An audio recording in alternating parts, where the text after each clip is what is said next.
In the canyon, that's where I long to be. C'était un homme, presque un géant, hein. Oui. Très grand, très costaud, célébrissime à Hollywood, à tel point que quand on voulait citer un nom d'acteur un peu cow-boy, très connu, on disait « oui, John Wayne ». Bah oui, John Wayne, c'était lui. Il s'appelait Marion. Marion. Oui, Marion. Oui. Marion Morrison, d'origine écossaise-irlandaise, des deux côtés de la famille. Donc, il est né dans l'Iowa. Son père est pharmacien. Donc, rien à voir avec ce monde ni du western, ni du cinéma. Et puis, pris par quelques problèmes pulmonaires, il doit être obligé de quitter la ville, son père, pour s'installer à l'extérieur, c'est-à-dire dans une ferme. Et c'est là où le jeune Marion va commencer à monter à cheval. Et il le dira d'ailleurs bien plus tard, le cheval, ça ne sert que dans deux cas, soit pour s'occuper d'une ferme, soit pour faire du cinéma.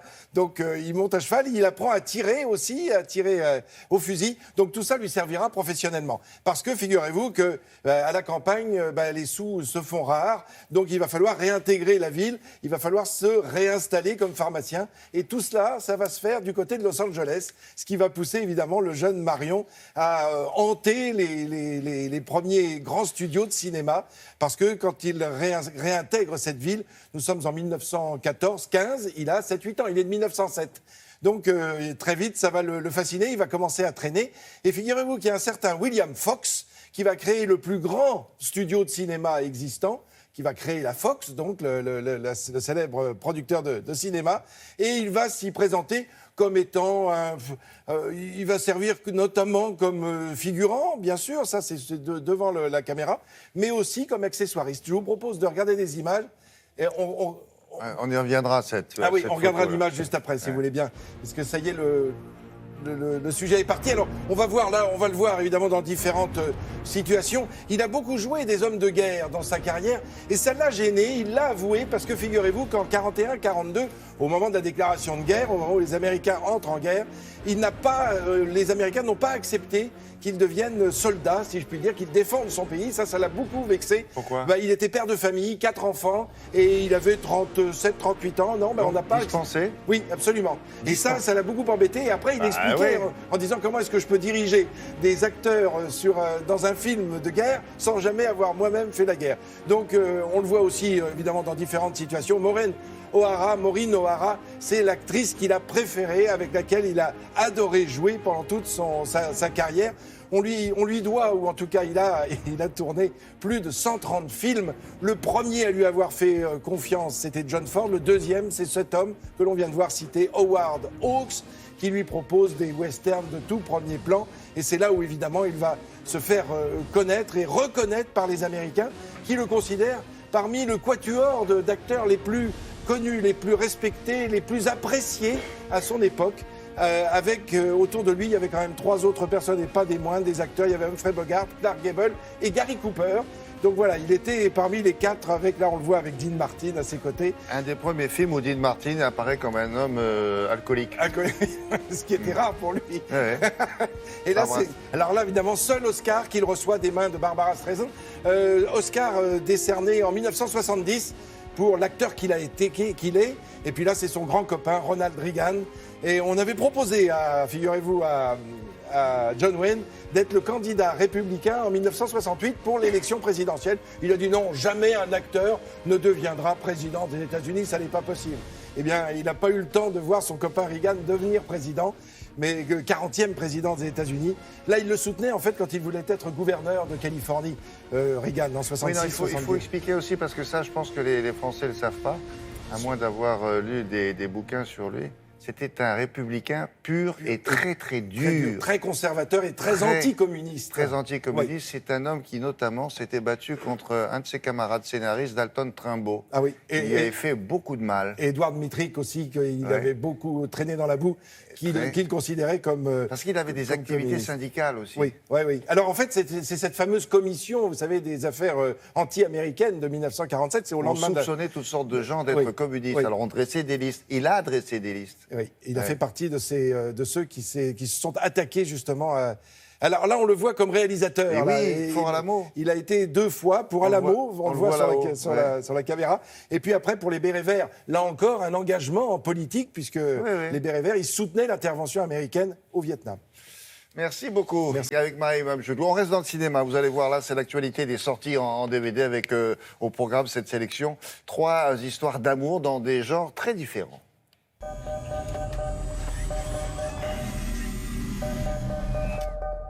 Hello. On commence à bord du vaisseau Avalon. Aurore et Jim voyagent en hibernation. Et sans explication, ils se réveillent 90 ans trop tôt. She didn't seem that impressed. Hello? Anybody here? Hello? Do you know what's going on? Nobody else is awake. I think something went wrong with the hibernation pods. We woke up too soon. Les effets visuels de ce huis clos spatial sont impressionnants avec Jennifer Lawrence et Chris Pratt, 2 stars glamour à souhait. Something big. Passenger est signé Morten Tildum. Un script malin, des images magnifiques et beaucoup de romantisme. Un bon divertissement. What do we do now? Do you trust me? J'aimerais te poser la question que tout le monde se pose. Pourquoi tu fais ça? Nadia. Salut, je veux un mec qui assure. Je ferais n'importe quoi pour toi. Je montrais même l'Everest s'il fallait. Bah oui, tu montrais l'Everest. On continue avec une comédie qui a pour héros le jeune Samy qui fait une promesse à Nadia.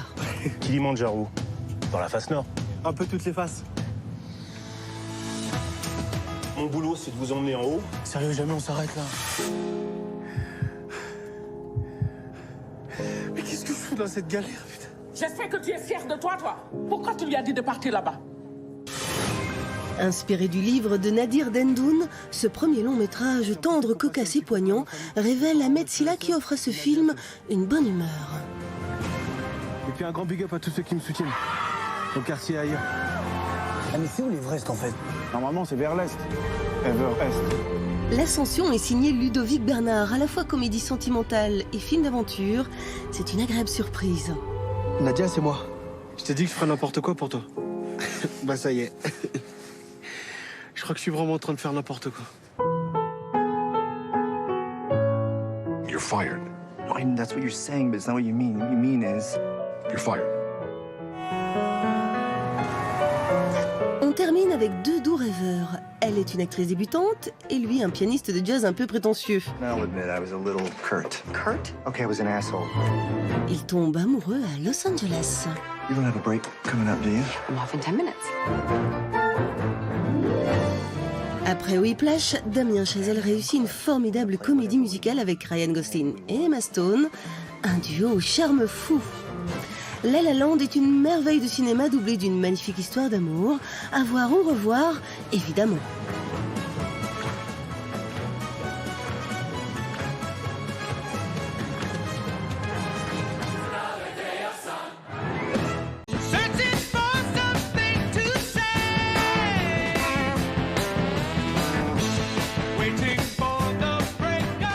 C'est un peu La La Land ici, avec dans le rôle principal Grégoire Tournon. On commence par le tennis et Roland Garros. Hier, ils ont eu du mal. Ils ont eu beaucoup de mal, donc il y a des matchs qui ont été reportés, qui auront lieu aujourd'hui. Il y aura tous les quarts de finale masculins. Alors Carreno Busta Nadal, il y aura Thiem face à Djokovic. Alors ceux qui étaient prévus aujourd'hui, c'est Andy Murray, Nishikori et Stan Wawrinka face à Marin Cilic. Ils ne vont pas tous le faire, si. Et ça va être dans la journée, là. Il va falloir que ça enchaîne un maximum. C'est 4 matchs d'enfer, ça. Alors ça commence tôt. D'habitude, en deuxième semaine, ça commence à partir de 14h. Là, ça va commencer à partir de 11h. Donc vous serez devant vos écrans, devant France Télévisions. Et il y aura surtout un match avec une Française, Caroline Garcia, qui sera face à Pliskova. Donc on espère qu'elle se qualifiera, parce qu'il y en a une qui n'a pas été qualifiée hier, c'est Kristina Mladenovic. Malgré la pluie, ça n'a pas... il y a eu des interruptions, il y a eu pas mal de vent. Ça a été compliqué pour la Française qui est 14e mondiale à nordiste. Elle disputait son premier quart de finale à Roland-Garros, son deuxième au Grand Chelem. Mais dimanche, elle avait réussi à éliminer la tenante du titre, l'Espagnole Muguruza. Hier, la tempête l'a emportée. On le voit là, regardez. Elle a un tout petit poil de retard quand elle démarre. Elle semblait fatiguée à la fin. Ouais, un peu. Il y a eu des longues interruptions, 3 heures d'interruption, donc c'était un peu compliqué. Et c'est Timea Bachinski qui suit Suisse, elle, 31e mondiale, et qui a eu le dernier mot, 6-4. Et demain, Bachinski disputera sa deuxième demi-finale ici. Elle fêtera ses 28 ans et son adversaire, ce sera Yelena Ostapenko, qui elle fêtera aussi ses 20 ans. Ce sera aussi donc 2 anniversaires. La Lettonne 47e mondiale se hisse pour la première fois dans le dernier carré en Grand Chelem. Elle a réussi à écarter la Danoise Caroline Wozniacki, 12e mondiale, et qui a pourtant mené 5-0 dans le premier set. Ostapenko s'adjuge le match 4-6, 6-2, 6-2.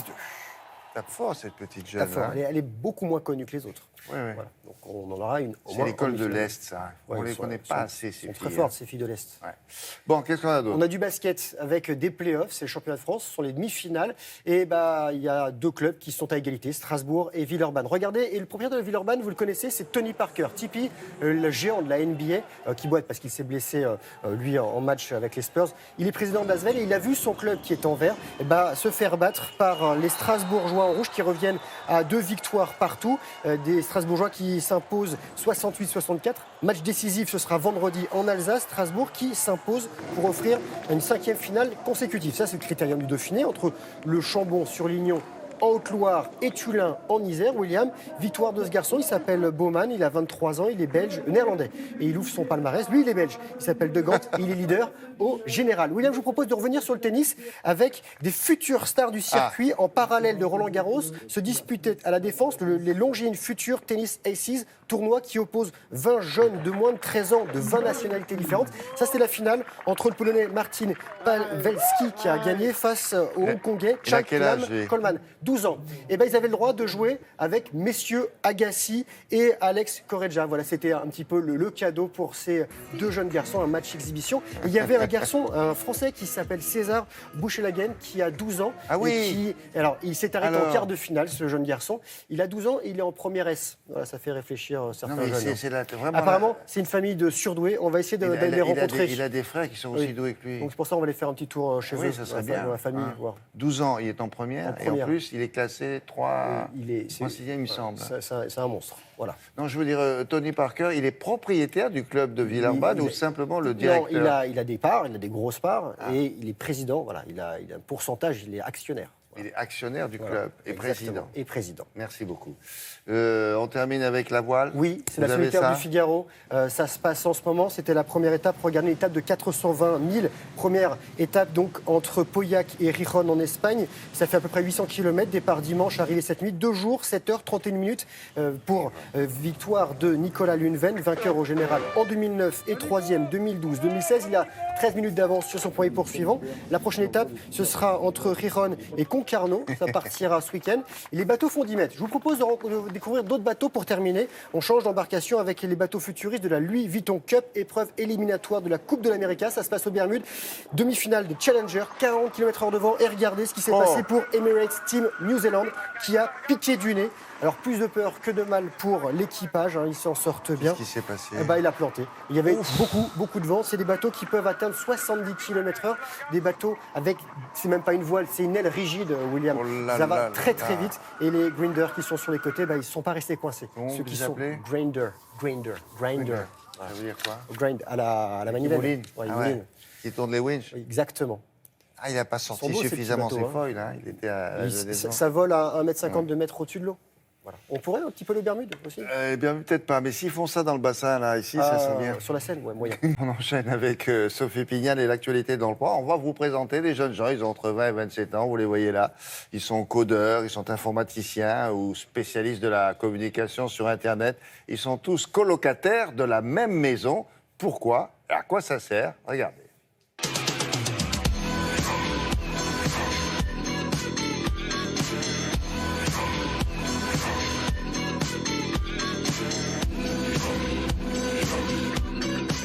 C'est ce qu'on appelle une hacker house, une maison dans laquelle vivent et travaillent des professionnels des nouvelles technologies. Bonjour, je m'appelle Eric, je suis développeur système, je sors de l'école 42, j'ai 20 ans et je vis, travaille à Sido. Je m'appelle Amine, j'ai 25 ans, je suis dans la hacker house depuis 1 an et demi. Je suis développeur full stack et je sors de l'université Paris-Est-Marne-la-Vallée avec un master en informatique. SeedUp, c'est une société qu'on a créée qui développe le modèle de hacker house en France. Alors concrètement, une hacker house, c'est une maison dans laquelle on héberge plusieurs personnes, une dizaine au minimum, des développeurs, des ingénieurs, des designers, tous passionnés de nouvelles technologies et vont vivre et travailler sur le même lieu dans un objectif de faire de l'innovation. C'est pour retrouver l'esprit des hackathons, ces compétitions d'une durée de 48 heures au cours desquelles des équipes de développeurs planchent pour résoudre un problème précis, qu'ils ont opté pour le vivre et travailler ensemble. Ils sont tous salariés, ils ont aussi la chambre qui leur est offerte, la nourriture aussi. Eux, ils vont à la fois travailler sur des projets pour des entreprises, on vend nos services d'innovation, mais surtout pour leurs projets, pour des projets de société qu'on va créer et incuber en interne. Il y a des défis à relever et il y a une ambiance d'innovation, technologie, voilà. On a des tâches polyvalentes, on touche à tout. On peut avoir une idée de projet à réaliser, alors que dans un grand groupe, on ne pourrait pas l'avoir. C'est plus cette liberté d'action qui m'a poussé à être ici. En moyenne, chez nous, les personnes passent 30% de leur temps pour la partie prestation pour des groupes et 70% de leur temps est dédié aux projets qu'on a en interne. Ces 70% sont vraiment dédiés à la création de start-up, d'idées au tout départ qui deviennent des projets puis des start-up à part entière. Ça va faire 2 ans que je suis dans la Hacker House. Aujourd'hui, je suis en train de sortir avec le premier projet qu'on a développé ici. En sortant, je vais pouvoir devenir indépendant et autonome. On cherche avant tout des personnes qui sont passionnées d'innovation, qui aiment bidouiller des systèmes, qui sont passionnés d'informatique ou de nouvelles technologies. On cherche un peu cet esprit de hacker, cette volonté de décomposer les systèmes complexes, de les recomposer, de les transformer, de les améliorer, pour adapter un peu cette façon d'approcher les choses aux problématiques de nos clients. Les Hacker House comme Seedup sont nombreuses dans la Silicon Valley. Elles permettent à des jeunes développeurs de se loger à moindre coût et de franchir un à un les obstacles de la création d'entreprises. Voilà pour ces jeunes gens. Nous allons rejoindre maintenant l'un de nos correspondants à l'étranger, en l'occurrence l'Italie, avec François Baudonnet, qui depuis 15 jours s'intéresse à la gastronomie du pays. Souvenez-vous peut-être, si vous êtes des fidèles, la semaine dernière, il était question de la pizza. Les Napolitains souhaiteraient l'inscrire au patrimoine immatériel de l'humanité, rien que ça. Et bien vous allez voir, là il s'agit de tout à fait autre chose. C'est un dessert dont il a choisi, François, de nous parler aujourd'hui, à la fois italien et français. Si je vous dis ça, vous dites, ah bah oui, c'est le tiramisu. Non, c'est pas ça du tout. Si je vous dis, c'est quand même un peu plus italien que français, vous dites, ah bah oui, ce sont les gelati, c'est-à-dire les glaces. Non, c'est pas ça encore. Mais alors c'est quoi? On va demander à François. C'est un baba à quoi? Bah au Rhum, bien sûr. Mais alors il y a une ville, paraît-il, en Italie où le baba est roi. C'est laquelle? Bonjour François. Oui, bonjour William. Eh bien, cette ville, c'est Naples, figurez-vous, que les Napolitains sont des fadas du baba. L'histoire du baba au Rhum, c'est une histoire assez complexe, c'est une histoire franco-italo-polonaise. Figurez-vous qu'au XVIIIe siècle, le roi Stanislas, le roi de Pologne, était exilé en France et il mangeait du kouglof parce qu'il était en Lorraine. Il trouvait ça trop sec comme gâteau et un jour de colère, eh bien, il a lancé un kouglof. Alors, c'est la légende, est-ce que c'est vrai? Je ne sais pas, mais il aurait lancé un kouglof sur un verre de rhum. Le verre s'est renversé, le rhum a coulé sur le gâteau, il a goûté ça, il a trouvé ça excellent et le baba au rhum était né. Alors ensuite, eh bien, le baba au rhum par les familles royales et aristocratiques est parti à Naples et c'est là où je vous emmène, William, parce que les Napolitains sont absolument persuadés que le baba au rhum est un gâteau napolitain, une pâtisserie napolitaine. Regardez le reportage que nous avons réalisé avec Alexandra Ley et Leisa Enouz. À Naples, il est un biscuit incontournable. Au travers des ruelles, le baba vous souhaite la bienvenue. Cette pâtisserie imbibée de rhum est partout et les clients se bousculent devant la boutique de la famille Caparelli.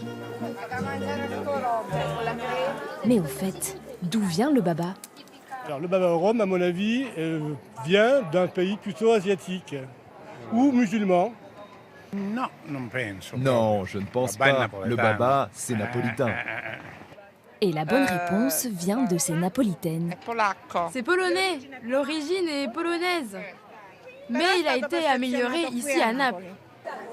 Le baba est bien d'origine polonaise, né au XVIIIe siècle. Il est ensuite arrivé à Naples. Dans son atelier, Salvatore applique la même recette depuis des générations. Du beurre, de la farine, des œufs, de la levure et du sucre. On voit au travers de la pâte, elle est transparente, cela signifie qu'elle est parfaite. Voyez comme elle est longue, elle ne se déchire pas. Mais l'essentiel, c'est ce geste très technique, appris de son grand-père. Au début, c'est un peu perturbant. On doit éviter que la pâte tombe des mains. On a peur de la perdre. On a besoin d'être un peu manuel. Dans le four, température 200 degrés, à peu près pendant 12 minutes, et les babas sont prêts. Vient alors l'heure du grand plongeon. On immerge le baba dans ce bain d'eau sucrée et de rhum. Le baba à Naples, ça se mange avec les mains et on mord dedans. Un vrai délice. Dans sa version la plus classique, ou bien agrémentée de chantilly, de chocolat ou encore de citron, difficile de résister. Très bon, très tendre. Il est sérieusement très bon. Il m'arrive de manger des babas au rhum, mais là, franchement, il est bon. Si ce délicieux biscuit n'est pas originaire de Naples, il fait la fierté de ses habitants, et cela dure depuis des siècles. Ils se le sont appropriés, les Napolitains. Il n'y a qu'eux qui aiment le baba en Italie? Alors c'est parti effectivement de Naples, William, et puis ensuite ça s'est répandu, je dirais, dans tout le pays. Ici à Rome, par exemple, on trouve des très bons babas au rhum, mais on trouve aussi, vous savez, des babas au limoncello. Évidemment, le limoncello qui est une liqueur typiquement italienne, qui est délicieuse d'ailleurs. Et donc oui, effectivement, les Italiens, de manière générale, se sont appropriés le baba au rhum. Une liqueur au citron, j'ai vu qu'ils mangeaient ça comme un fruit, quoi. Ils croquent dedans. On va faire la même chose et ça sera également notre chemise qui pourra déguster ça. Merci beaucoup, François. À la semaine prochaine pour un autre délicieux repas italien. Merci beaucoup.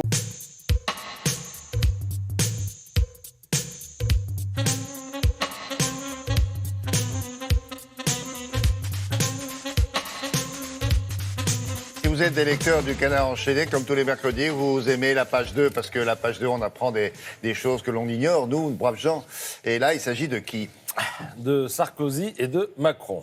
C'est vrai, la page 2, c'est l'usine à potins de la scène politique française. On y apprend ce matin que Nicolas Sarkozy est chaque jour un peu plus bluffé par Emmanuel Macron.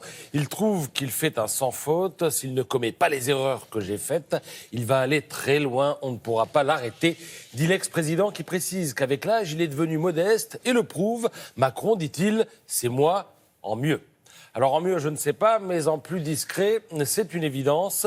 Plus discret et peut-être même beaucoup moins cash, serait-on tenté de dire, au moment où le nouveau pouvoir s'apprête à réformer le Code du travail. Le sujet fait la une de pas mal de quotidiens, dont certains, comme l'Humanité, sont prêts à en découdre, après que le gouvernement a présenté ses intentions aux syndicats hier. Le quotidien communiste estime que le projet révélé, la campagne législative, peut vraiment commencer, sauf que ce titre, qui sent déjà bon la castagne, eh bien l'Humanité l'a pondu avant de savoir ce qu'il y aurait dans Libération ce matin. Et ce matin, dans Libé, il y a tout simplement de la TNT. Voyez le titre, exclusif, Code du travail, le séisme qu'il prépare. Il, c'est l'Élysée, Matignon, le ministère du Travail, les uns et les autres, si l'on en croit Libération, réfléchissent à des pistes inquiétantes, c'est le terme du journal, que la présentation, plus inquiétante en tout cas que la présentation livrée aux syndicats. Sur les critères engageant le recours au CDD, par exemple, eh bien c'est open bar, écrit Libé. Le motif du recours à ce type de contrat, la durée maximale, le nombre de renouvellements, la période de carence, le cas de rupture, eh bien tout serait négociable au niveau de l'entreprise et primerait donc sur la loi. Le référendum, imaginons qu'un patron soumette un accord d'entreprise à négociation et que l'accord ne soit pas conclu, eh bien le patron pourrait alors décider d'organiser un référendum, court-circuitant ainsi les syndicats. Autre motif de fâcherie, le périmètre du licenciement économique. Une entreprise pourrait réduire ses effectifs dans sa filiale française malgré des résultats florissants à l'échelle internationale. Sous Hollande, d'ailleurs, le gouvernement avait fait marche arrière sur ce sujet. Bref, tout le monde aura compris que les ordonnances de l'été menacent d'être musclées. Elles mèneraient à une flexibilité jusque-là inconnue en France, écrit Laurent Geoffrin dans Libération. Les documents ne décrivent pas forcément les mesures qui seront finalement retenues, mais il montre un état d'esprit et une volonté, celle de faire droit aux revendications patronales les plus aiguës en matière de négociation et de licenciement, écrit le patron du journal, qui pose en fait la question de la sincérité. Et c'est vrai qu'à partir du moment où les mesures étudiées vont nettement plus loin que les intentions publiquement affichées, eh bien il peut y avoir mal donne. Ainsi, les électeurs se prononceront dimanche et le dimanche suivant sur des principes vagues et découvriront la véritable réforme en lisant en septembre le détail des dispositions promulguées par ordonnance, écrit Laurent Geoffrin. Voilà donc pour l'ambiance. Comment disait l'Humanité déjà, la campagne peut maintenant vraiment commencer. Tenez, eh bien, si vous lisez Le Figaro ce matin, vous risquez de sourire. Dès l'entame de l'édito, va-t-on pour la première fois au pays de la lutte des classes lancer une réforme sans provoquer de drame national, écrit Gaëtan de Capelle. Apparemment, eh bien, Libération a de quoi le provoquer, le drame national. Et je dois dire que certains dessinateurs ont du nez. Regardez le pétillon, griffonné avant la parution de Libé. À gauche, les syndicats. Au centre, le Premier ministre. Il n'y a pas de proposition cachée, dit-il au patron du MEDEF, à qui visiblement on ne la fait pas. Je vous espérais plus dissimulateur, répond-il. Apparemment, Gattaz a raison d'espérer. Merci beaucoup. On verra ça après les 4 vérités que voici. Caroline Roux reçoit ce matin Marine Le Pen. Oui, la présidente du Front National est aussi candidate aux législatives. Elle rêve de faire son parti la première force d'opposition face à Emmanuel Macron.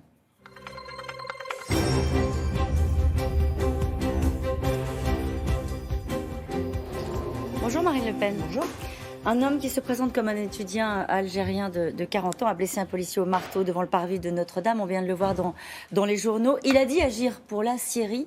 C'est le terrorisme avec les moyens du bord.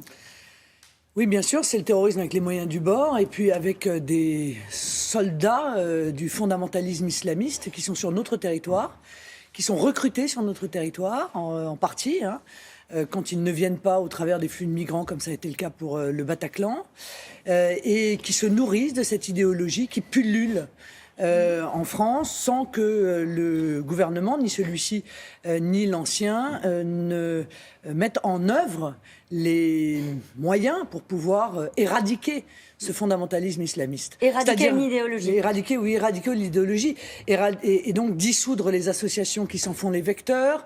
Et donc dissoudre par exemple l'UOIF, l'Union des organisations islamiques de France, dont on sait qu'elle défend le fondamentalisme et dont les gouvernements ont fait un interlocuteur privilégié.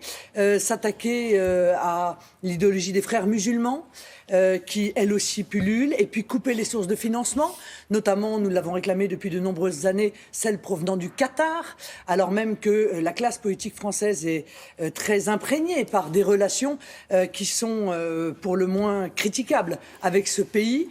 Donc je dis que c'est un pays corrupteur.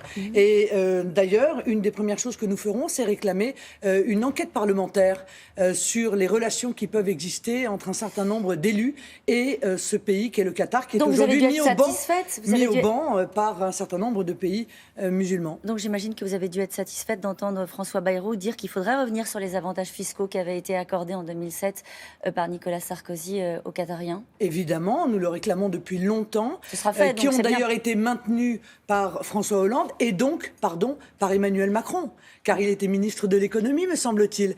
Et pourtant, il n'a rien fait pour suspendre ces exonérations qui ont permis à ces pays, effectivement, des investissements importants et donc une aggravation de leur influence, en quelque sorte, sur notre territoire. Rompre les relations diplomatiques avec le Qatar, mais pas avec l'Arabie Saoudite, par exemple ? L'Arabie Saoudite semble être en train de prendre un virage. Elle-même, qui avait beaucoup de complaisance pour le fondamentalisme islamiste, aujourd'hui se dit qu'elle sera peut-être la future victime. Donc il faut, sur le plan diplomatique, vérifier si l'Arabie Saoudite est sincère dans sa démarche de lutte contre le fondamentalisme islamiste. Comment on fait ce genre de choses ? Comment on vérifie la sincérité de l'Arabie Saoudite dans sa lutte contre le fondamentalisme islamiste ? Écoutez, très honnêtement, nous sommes un grand pays, avec un grand réseau diplomatique. Si nous n'avons pas ce genre d'informations, alors c'est qu'il n'y a plus qu'à tirer l'échelle, pardon.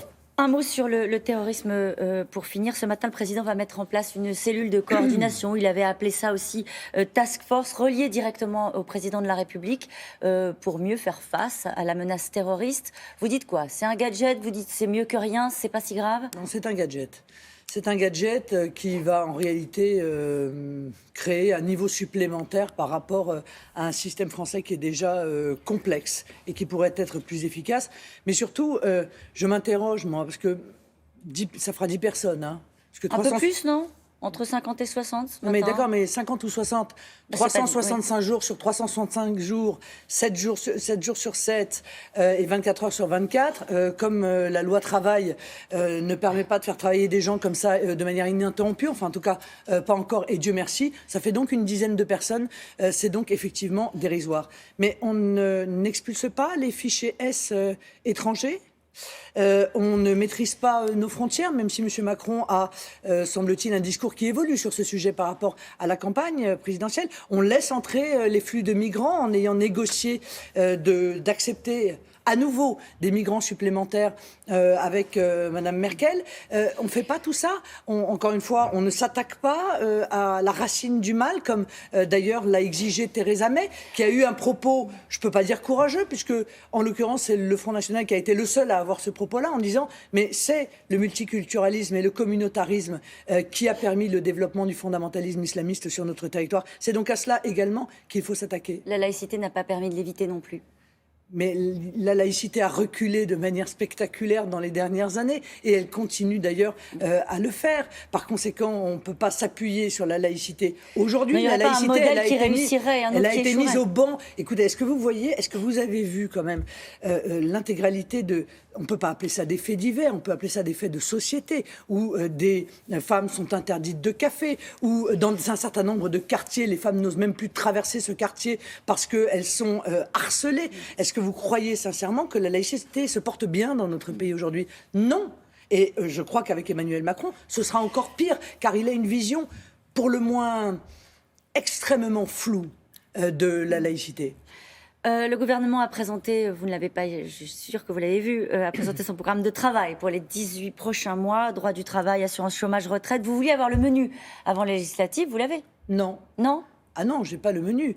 On ne dit rien de ce qu'il y aura dans ces ordonnances. Et ce que l'on sait, on le sait par des fuites de documents qui sont extrêmement inquiétants.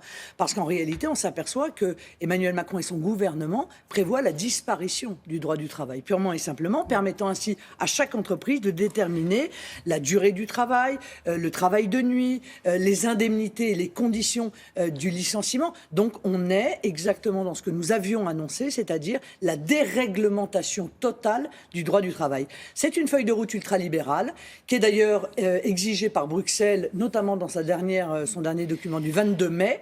Et moi, je suis extrêmement opposé à cela. Je crois que ça va être un drame, évidemment, pour les salariés qui vont se retrouver totalement précarisés. Vous demandez au gouvernement de jouer carte sur table, c'est-à-dire que vous laissez entendre qu'il y a des réformes cachées, que tout n'est pas annoncé. Mais je ne laisse pas entendre. Vos confrères laissent entendre. Tous les jours, dans un journal différent, on s'aperçoit qu'il y a des documents de travail qui sortent et qui révèlent que le gouvernement d'Emmanuel Macron veut aller beaucoup plus loin que ce qui est annoncé de manière assez floue. J'ai regardé la conférence de presse de la ministre du Travail hier. Le moins qu'on puisse dire, c'est qu'on n'y trouvait aucun élément précis. Moi, je dis, nous sommes au devant d'élections législatives. Les Français ont le droit de savoir pour pouvoir voter de manière lucide sur le projet qui est celui du président de la République en la matière. Quels moyens aurez-vous de vous opposer à cela, à ces réformes, par exemple, comme celles présentées par le gouvernement, la guérilla parlementaire, la rue ?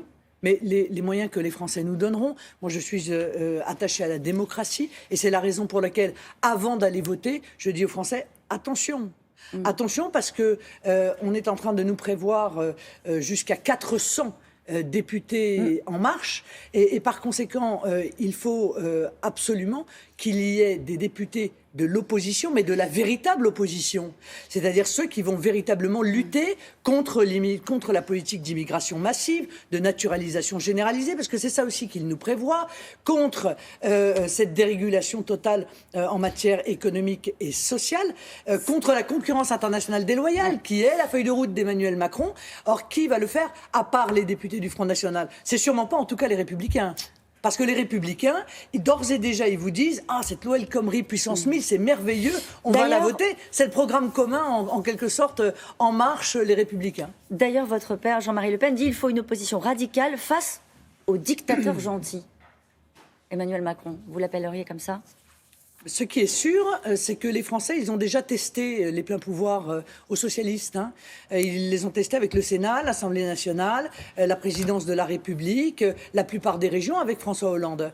Est-ce qu'ils en étaient heureux? Je ne le crois pas. Donc je pense que c'est très dangereux, effectivement, de donner à Emmanuel Macron cette puissance de feu, compte tenu, bien entendu, de la feuille de route qui est la sienne. Un mot très vite sur une enquête que vous avez vu passer. C'est une enquête de BuzzFeed qui a épluché les comptes de vos candidats aux législatives et elle révèle de nombreux dérapages sur le lobby juif, sur les étrangers, etc.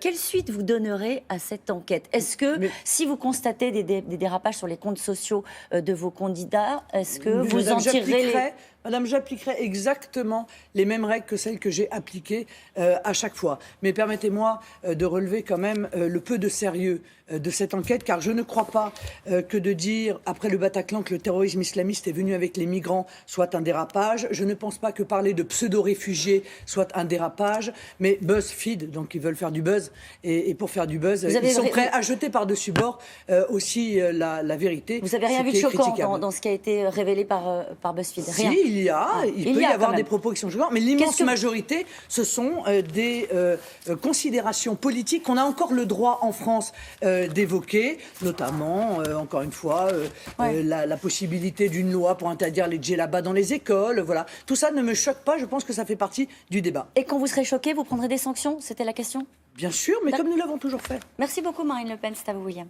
Merci.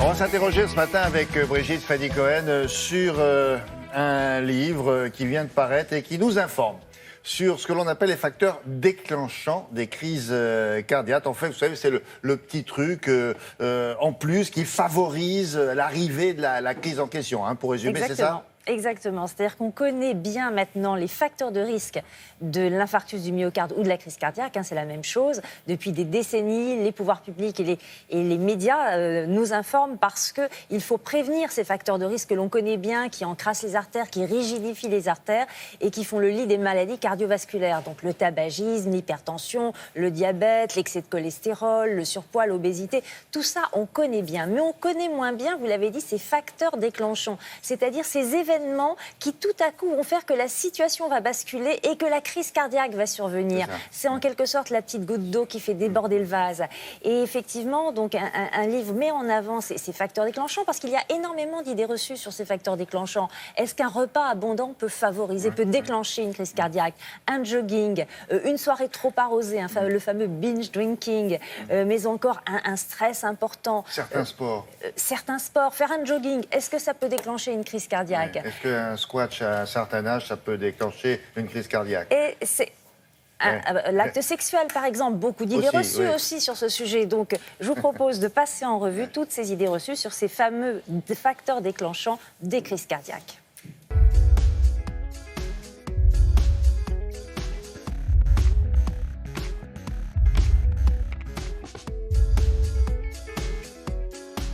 Vrai, dans certains cas, rare heureusement, chez une personne qui est déjà à risque, un repas abondant, surtout s'il est alcoolisé, s'il est gras et surtout s'il est salé, peut entraîner une poussée de tension artérielle et surtout une accélération du pouls pouvant déclencher une crise cardiaque. Vrai, même si cela reste exceptionnel, heureusement, le risque de déclencher une crise cardiaque survient plutôt après l'orgasme. L'acte sexuel est un effort relativement modéré, le pouls monte à 130 pendant l'orgasme, la tension artérielle n'excède pas 17. Mais chez le cardiaque qui n'est pas compensé par un traitement adéquat, il peut y avoir le déclenchement d'une crise cardiaque juste après l'orgasme. Vrai, super vrai, une consommation de cocaïne multiplie par 28 le risque de déclenchement d'une crise cardiaque, évidemment chez la personne qui a des facteurs de risque cardiovasculaires, mais aussi chez tout le monde. La cocaïne fait monter la pression artérielle, resserre les vaisseaux et surtout augmente la coagulation du sang. Vrai, un stress important, une grosse colère, multiplie par 8 à 10 le risque de déclencher une crise cardiaque par une sécrétion d'adrénaline, une poussée de tension, un spasme des artères et déclencher une crise cardiaque. Vrai, un jogging ou une activité physique pratiquée de façon brutale, rapide, surtout chez une personne à risque cardiovasculaire, cette activité physique peut déclencher une crise cardiaque.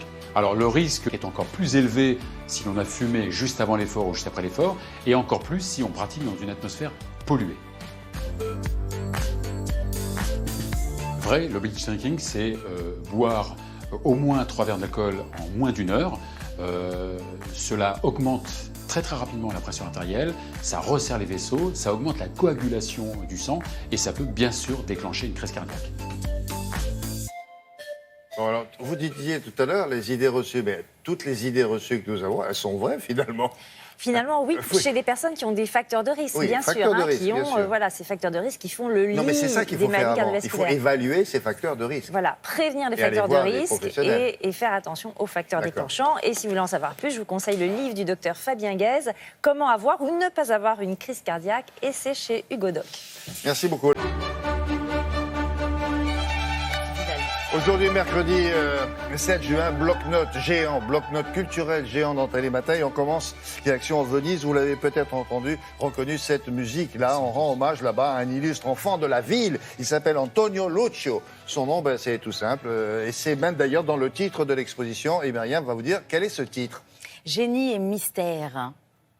Antonio Vivaldi. Ah. Le prêtre ça doit rouge. pas être son nom. Non, c'est Antonio Vivaldi, c'est ça. Génie Voilà. pour sa musique et mystère parce qu'il a tellement créé qu'il en est devenu un génie pour les Vénitiens, et puis parce que aussi Venise regorge de mystères.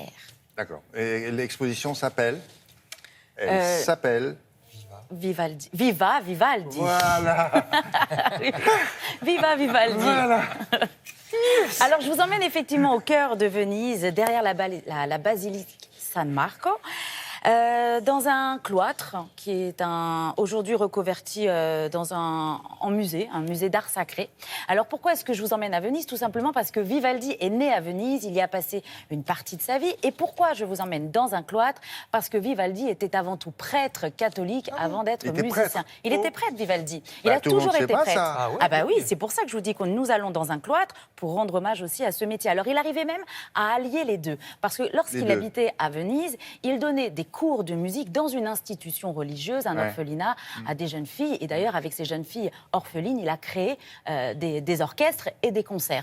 Alors moi, je vous propose de vivre avec moi une expérience sensorielle. C'est pas une exposition habituelle, William, il n'y a pas du tout d'objet. Hein.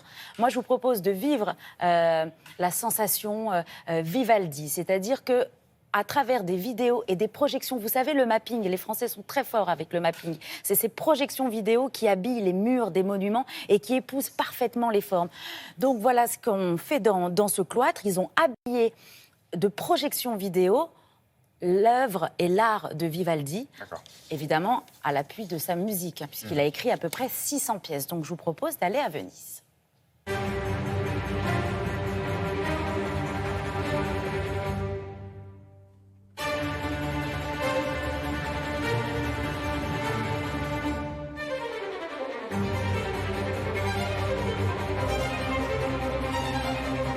Venise, c'est Vivaldi. Et Vivaldi, on peut dire que c'est Venise. C'est-à-dire que sa musique, en effet, elle trouve une grande inspiration dans Venise. Notre objectif, c'était de toucher aux émotions des gens, d'essayer de leur faire vivre une expérience unique en passant dans les salles, en écoutant la musique de Vivaldi, en voyant les images.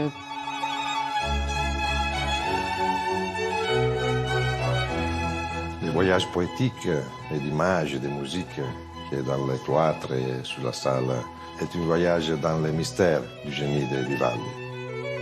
Je crois que la musique de Vivaldi est traversée par une inquiétude et par une grande joie.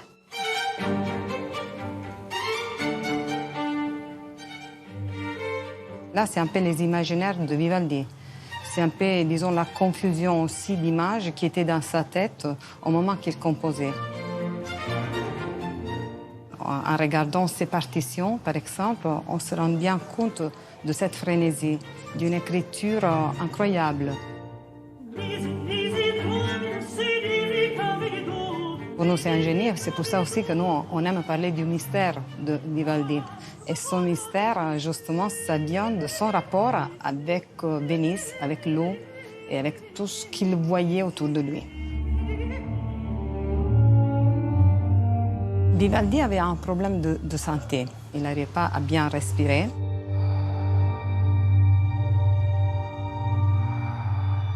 On a vu que ce manque d'air, il le cherchait dans la musique. Donc c'était comme si dans la musique, il essayait d'aller loin pour aller chercher de l'oxygène.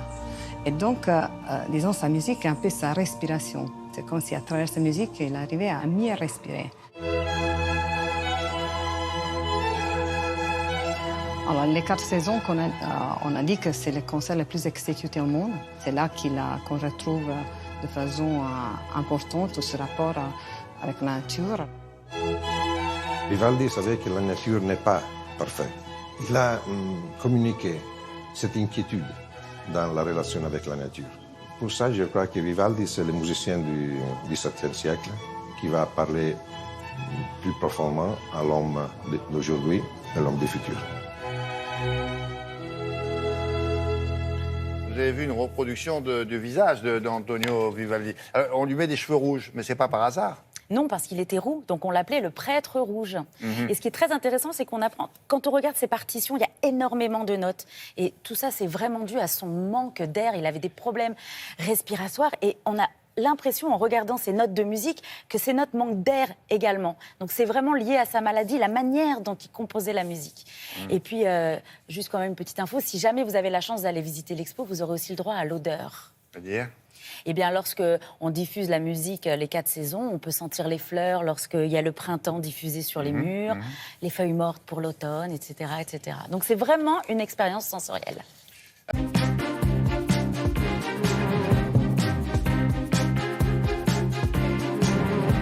Et vous verrez ça cet été, ça dépend des régions où vous habitez, mais il y en a un peu partout, des meetings aériens. Et vous aurez peut-être la chance de voir donc la patrouille de France, et de cela dont il va parler ce matin, cette patrouille de France, parce que vous n'avez peut-être pas vu ça à la Ferté-Alais. Oui, c'était dans l'Essonne il y a quelques jours, effectivement, à la Ferté-Alais, il y avait un meeting de la patrouille de France. Si vous avez loupé ça, consolez-vous, parce qu'il y aura la patrouille de France au Puy-du-Fou et au Sable-d'Olonne le 16 et le 17 juin, au Bourget du 23 au 25. Vous, William, vous étiez peut-être à l'aérodrome d'Alger Dar El Beida en 53. Oui, il s'appelait la Maison Blanche. Maison Blanche, c'est ce qui est la traduction. Mais vous étiez certainement pas à Étampes, ni en 1931, ni pendant la guerre de 14. Eh ben non, malgré les apparences. Parce qu'Alger et Étampes, regardez, on va voir les images, c'est les origines de la patrouille de France. D'abord Étampes, c'est parce qu'au départ, il y a une initiative des moniteurs de pilotage. Il y a à Étampes un terrain d'aviation et une école de pilotage qui date de la guerre de 14. Et après la guerre de 14, quand il n'y a plus de combat aérien, pour ne pas perdre la main, pour aussi stimuler leurs pilotes et montrer leur virtuosité, les instructeurs de l'armée vont créer une patrouille d'élite, patrouille de voltige en 31 à Étampes, donc au sud de Paris, pas loin de la Ferté-Alais dont je parlais. Dans les années 30, ça ne s'appelle pas encore la patrouille de France, on parle de la patrouille d'Étampes tout simplement. Ils volent qu'à 3 appareils au départ, mais comme ça plaît beaucoup au public, leurs activités se développent, il y a de plus en plus de meetings aériens. Et c'est finalement à Alger, regardez, dans les années 50, en 53, sur l'aérodrome d'Alger, qui s'appelait Maison Blanche ou Dar El Beida, que le présentateur du meeting baptise, un peu en improvisant, la patrouille de France. Il dit, c'est vraiment la patrouille de France. Eh ben, c'est de là que date le nom. Ensuite, l'armée va entériner ce nom. Et ce qui s'appelait jusqu'à présent la patrouille d'Étampes s'appelle la patrouille de France depuis 53 sur l'aérodrome d'Alger. Vous voyez ? D'accord. Alors, le nom est attribué au départ à plusieurs équipes. Et puis finalement, ça se fixe à Salon de Provence, la patrouille de France. On va voir quelques images de cette base de Salon de Provence, qui est une ville entre Avignon et Aix. Alors, on n'entre pas comme ça dans la patrouille de France. Chaque année, 3 pilotes nouveaux sont choisis par cooptation par les pilotes qui sont déjà dans la patrouille de France. Ça veut dire quoi? Qu'ils font passer des tests à leurs camarades en disant c'est lui qu'on choisit? Exactement, et c'est les anciens qui choisissent. Alors ils sont tous pilotes de chasse de l'armée française, ils sont très confirmés. Il y a 9 pilotes, 8 en vol plus 1 remplaçant. Ils ont tous des noms, il y a le leader, les extérieurs, les solos, le charognard qui est derrière et qui récupère un peu la fumée de tout le monde. 30 mécaniciens et quelques qui s'occupent d'une douzaine d'appareils. Les appareils sont des Alpha Jet, avions de chasse lancés par Dassault en 79. Ils volent un petit peu en dessous du mur du son à environ 1000 km/h. Et c'est toujours l'Alpha Jet, l'appareil sur lequel aujourd'hui les pilotes apprennent apprennent leur métier. C'est le premier avion à réaction qu'on leur met entre les mains pour apprendre. Alors avant c'était celui-là, c'était le Fuga Magister, juste avant. Alors il avait un problème, regardez la queue. Si vous vous éjectiez en cas d'accident, vous étiez coupé en deux par la queue. Donc il fallait aller au bord, comme sur un plongeoir, au bord de l'aile pour sauter ensuite. C'était un peu compliqué. Donc on a remplacé les... Non, c'est vrai. On a remplacé les Fuga Magister. Ils se produisent dans le monde entier. La patrouille de France, exactement. C'est une des patrouilles les plus reconnues dans le monde. Régulièrement invitée, vous allez voir d'autres images pour des démonstrations à l'étranger.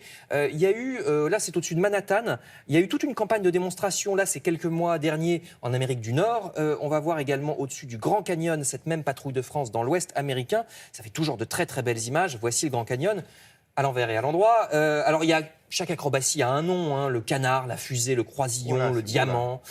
Imaginez les dextérités pour voler comme ça à quelques mètres les uns des autres. Alors les Anglais ont aussi leur patrouille d'élite qui s'appelle les Flèches Rouges. Aux USA, c'est les Anges Bleus. En Italie, les Flèches Tricolores. Je vous laisse voir ces images de la patrouille de France. Donc si vous êtes passionné, je vous ai donné quelques dates. Et il y aura aussi en juillet Saint-Dizier, Limoges, Dijon, Valenciennes, Palavas, Narbonne. Et je vous renvoie au site internet. Ils sont rattachés au ministère de la Défense, je suppose. Ah, c'est l'armée, c'est l'armée.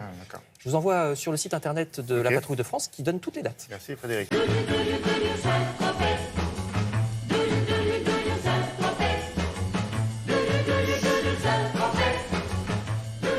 De temps en temps, dans une rubrique consacrée à l'architecture et au design, eh bien, on rend hommage à des établissements célèbres dans l'histoire de France et dans l'histoire de l'hôtellerie de notre pays. Là, c'est, vous l'avez entendu, Saint-Tropez. Il s'agit d'un hôtel mythique qui a une 50aine d'années.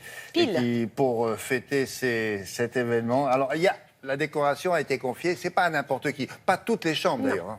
Pas toutes les chambres. Alors effectivement, cet hôtel mythique, il a été inauguré le 27 mai 1967. Ça veut dire 50 ans quasiment jour pour jour. La petite histoire, il est créé par le Libanais Prosper Guépara qui adore Brigitte Bardot, donc qui a envie de construire un hôtel pour elle à Saint-Tropez. Cet hôtel, on dirait un village à l'intérieur du village, du petit village de pêcheurs, qui n'a d'ailleurs pas à cette époque de grand hôtel comme celui-ci. Il le vend très vite. C'est repris par Sylvain Floirat, puis par Sylvain Floirat, pour vous le situer, c'était le patron d'Europe 1. Voilà, c'est ça. Ensuite, repris par ses enfants, messieurs et madame Chevannes, puis par le petit-fils Antoine Chevannes. Et ça veut dire quoi? Pourquoi je vous raconte tout ça? Parce que ça veut dire qu'il y a un esprit. Il y a un esprit des lieux. Il se passe quelque chose. On s'y sent bien. C'est une maison. C'est une bonne maison, une résidence de famille, enfin une maison de famille comme on a envie d'aller tous les étés. Il y a des céramiques magnifiques de l'époque de Valoris qui sont restées dans l'état. Vraiment, ils ont conservé à la fois la décoration des années 70. Évidemment, tout est nickel. Et chaque année, Madame Chevannes, qui s'occupe de la décoration, qui gère un petit peu toute la décoration, propose, ou pas chaque année, mais quand il y a un événement, propose à un grand du design ou de la mode de venir décorer une des suites. C'est ce qu'elle a proposé à qui? À Rosita Missoni. Rosita Missoni, grande dame de la mode. Vous savez, la dame qui fait les rayures en long sur les t-shirts, Missoni, les robes Missoni. Voilà. Une des sœurs Missoni. Oui, de la famille, effectivement, de la grande famille de la mode en Italie. Alors, là aussi, ça a été une histoire de rencontre. Ça a été une histoire d'amitié. Ça a été une belle histoire entre deux dames. Regardez. Love began down in Saint-Tropez, as it can down in Saint-Tropez. L'hôtel a été créé à la fin des années 60 par un homme d'affaires libanais qui s'appelait Jean Prosper Guépara. Et c'est en 1967 que mon arrière-grand-père, Sylvain Floirat, a racheté cet hôtel. Et depuis, nous gérons l'établissement de génération en génération. Et nous fêtons cette année donc les 50 ans du Byblos. On dit souvent de cet hôtel que c'est le village dans le village, parce que ça ressemble effectivement à un village typiquement provençal au cœur de Saint-Tropez. Ces petites maisons entremêlées aux couleurs très, très différentes et assez vives y contribuent très fortement. L'hôtel est géré comme une maison de famille. C'est notamment ma mère qui s'occupe de la décoration de l'établissement. Regardez autour de vous. On voit quoi? On voit des couleurs, le soleil, la Méditerranée, la vie. C'est ce que nous incarnons et c'est ce qui nous a rapprochés, je pense, de la famille Missoni. Rosita, je pense comme ma mère, sont deux femmes à forte personnalité. Donc il fallait vraiment faire coexister ces deux univers. Et je peux dire que ça s'est bien passé puisqu'il y a eu un coup de foudre amical. En se connaissant mieux avec Madame Chevan, on s'est rendu compte qu'on avait beaucoup de points de vue en commun. Elle avait l'idée de renouveler les deux suites communicantes. Et moi, j'adore mélanger des tissus qu'on peut toucher, qui communiquent quelque chose quand même. Et on a tout de suite pensé qu'il fallait travailler sur un motif qui était un peu aussi très lié à nous, et évidemment des zigzags. On a trouvé un artisan qui était enthousiaste de réaliser ce nouvel genre d'ouverture. Je trouve que c'est quelque chose qui donne aussi un esprit. Ce n'est pas une porte, c'est devenu une sculpture. Il y a toujours à l'origine l'histoire du fil, la maille, tout ce qui est tricoté, tout ce qu'on peut faire avec du fil. Nous, on est liés à des couleurs très violentes et très... Non, c'est pas vrai, parce que c'est toujours des mélanges. Si c'est violet, c'est associé à peut-être des bleus tendres, des bleus plus poussière. Alors, c'est toute une question de nuances, comme toujours, là, même dans la vie. De l'école Valoris. Il y a un hôtel qui est centre-ville. Ah oui, quelques pas de la place des Lys. Effectivement, on n'a qu'à descendre. Mais vous avez vu ce beau minotaure là près de la piscine. En fait, c'est une voilà, on le voit là, céramique de Derval. C'est dans l'état. Voilà, c'est super parce que ça a à la fois joué sur le patrimoine et puis ça va de l'avant. Et puis il y a un esprit de famille. Elle savait faire ça, Rosita Bichoni. Elle a déjà fait Elle a déjà fait des hôtels, oui, ouais. tout à fait. Merci beaucoup. Dans l'actualité de la presse. Alors, c'est presse pour hommes, Laura? Oui, c'est bien ça. Alors? Vous devez connaître Playboy. Non, je vois pas. Non, hein. Eh bien, figurez-vous que... Enfin, à l'époque, à 16 ans, justement, oui. il s'agit de l'époque. Vous ne croyez pas si bien dire. 7 playmates que vous avez dû bien connaître, William et Patrice et Alex, ont décidé de reposer exactement de la même façon que 30 ans plus tôt. Oh. Donc, ça donne des avant-après. Alors, vous voyez, c'est assez bien fait. Je déplace le curseur. Ça, c'était en 1981. Oui. Ça, c'est aujourd'hui. Bien. Non, mais alors, honnêtement, vous allez voir, elles sont plutôt pas mal, hein. Ah ouais. Comme quoi, ça conserve de poser... Ça, c'était avant. Première couverture. Et regardez. Voilà. Pas mal. Et c'est des noms qu'on connaît, non? Alors, Oui. des noms... Alors, moi, personnellement, je ne Si. les connais pas. Charlotte Kemp. Vous savez, j'étais pas très playboy à l'époque, hein. Non, bien sûr. Mais regardez, votre celle-là est pas père, mal, peut-être. Peut-être que Sidney, il avait la collection complète. Il avait la collection, je vous confirme. Regardez celle-là, elle est quand même... Bien. Hein 30 ans, c'est par ces deux photos. Comment s'appelle-t-elle? Et elle s'appelle, je vais vous donner son prénom et son... Et j'aime bien celle d'après. Elle s'appelle Kimberly Conrad. Celle d'après avec les cheveux Ah, courts. c'est une aussi, des femmes le gars qui a du vu le fondateur site, en fait. des Fnair. Ah bon. Celle d'en dessous, elle a les cheveux courts. J'ai vu le site déjà. Ouais, c'est pas bon. Ah bon. J'ai retrouvé. Ah, c'est ça. Oui, oui, J'ai cherché à vous joindre hier. Oui, j'étais sur Ok, ce site. très bien. Merci. Donc, bien sûr, je mettrai toutes ces couvertures. Je vois que ça intéresse beaucoup sur nos réseaux sociaux. Oui, ne mettez pas que ça, mais vous pouvez le mettre aussi. Merci beaucoup. On va... Alors, il y a un propos de musique qui vient de s'ouvrir. Laura du Web a des choses à vous dire. Laura? Mais j'ai surtout une nouvelle idée pour Myriam. C'est-à-dire? Une nouvelle idée de musée à Stockholm. Stockholm? Ah non. Ah non? Ah non, on a épuisé tout le budget déjà. Ah, Venise. c'est dommage que c'était un musée. Déjà, il existait sur le web, on en avait parlé. C'était le musée de l'échec. De tous les produits qui n'ont pas fonctionné. Ah oui, c'est bien ça. Et donc ça existait, voilà, c'est le directeur du musée qui est prêt à recevoir Myriam. Hein. Ah, super. Et lui faire même essayer ce masque beauté qui avait été inventé pour vous rajeunir, et finalement qui n'a pas marché. Il y a plein de produits comme ça, alors, voilà, des anciennes versions de tablettes qui ont fait des bides, et il dit c'est très important de pouvoir avoir conscience de ces innovations qui ont échoué pour en créer de nouvelles.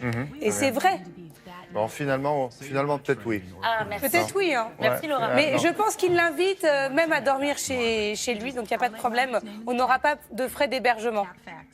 Je négocie tout pour vous. C'est sympa. Le transport. Physiquement, ça vous va, le directeur?